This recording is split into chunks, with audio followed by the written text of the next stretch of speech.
Jujutsu Kaisen Season 2 is back, baby, and wow, are they dropping the major reveals on us. Hello everyone, welcome back to FraudOnTheTele. Join me today as we discuss and react to Season 2, Episode 2 of Jujutsu Kaisen, where we got a lot of reveals about Gojo and a certain antagonist's relationship with one of our main characters. You guys already know the drill, so glad to have Jujutsu Kaisen back. This anime is super hype. Let's just get right into it, shall we?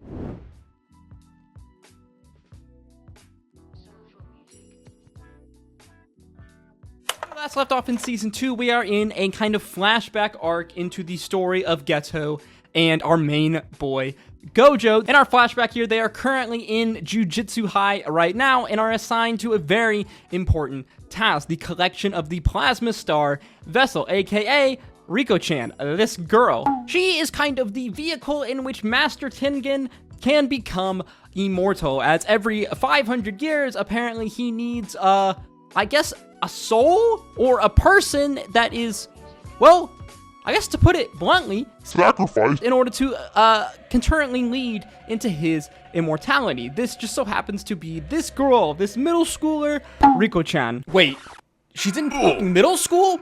Episode 2 opens with the ending of Episode 1, where we see Geto and Gojo foiling in the attempt to steal this girl, aka the Plasma Star vessel. We then flash over to a man who we see referred to as the Sorcerer Killer. This guy seems like a pretty nasty dude, but things really get interesting when the man he is speaking to as he's walking away suddenly asks how Megumi is. Megumi, that name should sound familiar because, well, he's one of our main characters. Now, I won't be spoiling anything here, but I'm sure a lot of, well, keen-eyed viewers could connect the dots and maybe figure out just exactly who this guy is. What we do know is that he has been hired to hunt Riko-chan, and his plan is to put a bounty up for her. He's doing this in order to lure curse sorcerers and curse users here to attack Gojo and Geto, knowing that Gojo is really freaking strong. Later on in this episode, we learned some more Gojo lore about his technique. We learned that Gojo is very special because he is the first person in his clan to be born in hundreds of years that have the 6 eyes technique as well as the limitless technique. The 6 eyes technique basically being like his Sharingan, allowing him to see and read curse energy, and his limitless technique we've seen in Season 1 basically allows him to control space and time. Yes, it seems that this sorcerer assassin knows that Gojo is extremely powerful, probably the most powerful, and that in order to capture this girl, he's going to need to either weaken him or have him distracted. Speaking of Riko-chan, we learn more about her as this episode progresses. She seems to very much view her role as being assimilated into Master Tengen, not in like a negative way. She views it as almost like her duty, and in a way she views herself as Master Tengen. A very kind of interesting idea. It's almost kind of like idea of reincarnation. It's pretty interesting and definitely a lot more cheerful than you might imagine someone who knows that they're gonna die, as they are born as basically a vessel for some crazy immortal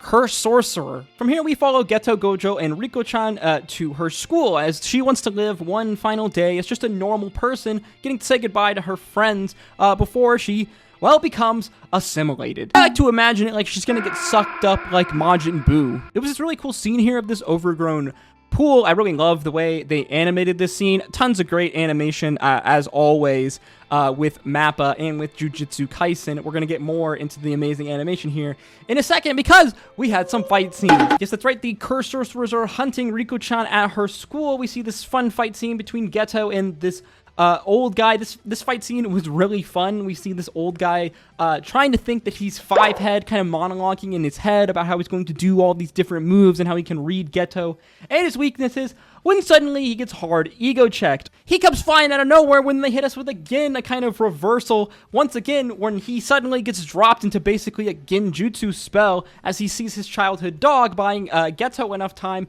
to beat the absolute shit out of him. This whole scene was done really well between the animations and the music in the background, which was really weird at first. It's this kind of like almost Japanese girls choir music, which suddenly kind of escalates as the fight scene progresses, and it honestly, it felt really weird and out of place at first and almost made things a little uncomfortable, but then all of a sudden it makes perfect sense as we see Gojo busting into a chapel, and it's actually the girls themselves singing. Also, every girl is obsessed with Gojo Because of course they are. I mean, just look at him. He's freaking awesome. We didn't see another challenger step up to the plate. Basically, this guy's like a scuffed, bust version of Marshmallow. When out of nowhere, though, he ends up fighting Reko-chan's maid, who's an absolute savage, by the way. Meanwhile, though, Gojo is fighting this Bagman and his army of clones. Hold up. Is this just like a Naruto Kakashi reference going on here? This whole fight scene was dope. It was awesome animation, sick music. They really know how to make Gojo just look f***ing badass in this anime. Because, well, he is, and he deserves to look badass. Gojo explains some more to us how his technique works.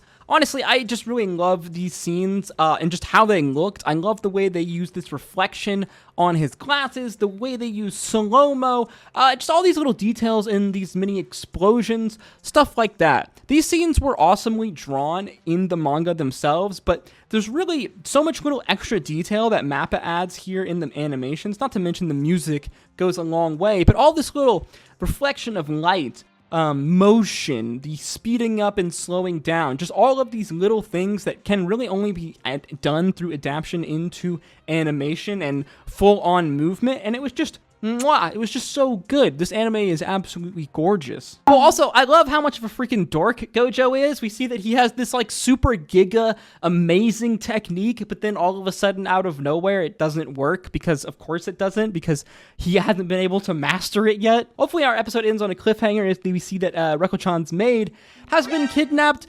And yeah, we'll have to wait until next time. This episode was absolutely awesome. Having read this whole arc of the manga, it was absolutely great. I love all of the just extra little stuff that can only be added through these scenes through animation, because these scenes are awesome in the manga, but they just look so freaking cool in the anime. I freaking love Jujutsu Kaisen, man. Honestly, I love to joke and say that it's overhyped, but it is really freaking good, and it is impressive how Mappa just continually bangs it out of the park lately, and it is pretty wild to live in a time where we have Jujutsu Kaisen and Demon Slayer basically simultaneously running alongside one another, two of some of the most just absolutely fantastic to look at animes kind of from our modern period, and it really feels like we're in kind of a blessed period for shonen manga and anime, guys, so just enjoy it while it lasts. As always, guys, thank you so much for watching. If you did enjoy the video, to make sure you like, comment, and subscribe. Click on screen now to check out some more of our other anime content, including some of our deep dives into some of my favorite anime of all time. And as always, guys, I hope to see you in the next one. Stay safe out there. Until next time, peace, love, adu. Before Facebook and bullshit rap, there was a time when MCs used to bust sick track. Nah, don't get mad, I'm not saying you can't spit. Somewhere you wasn't born in, somewhere you was kids. I was 15, born in 1980, so it's 95.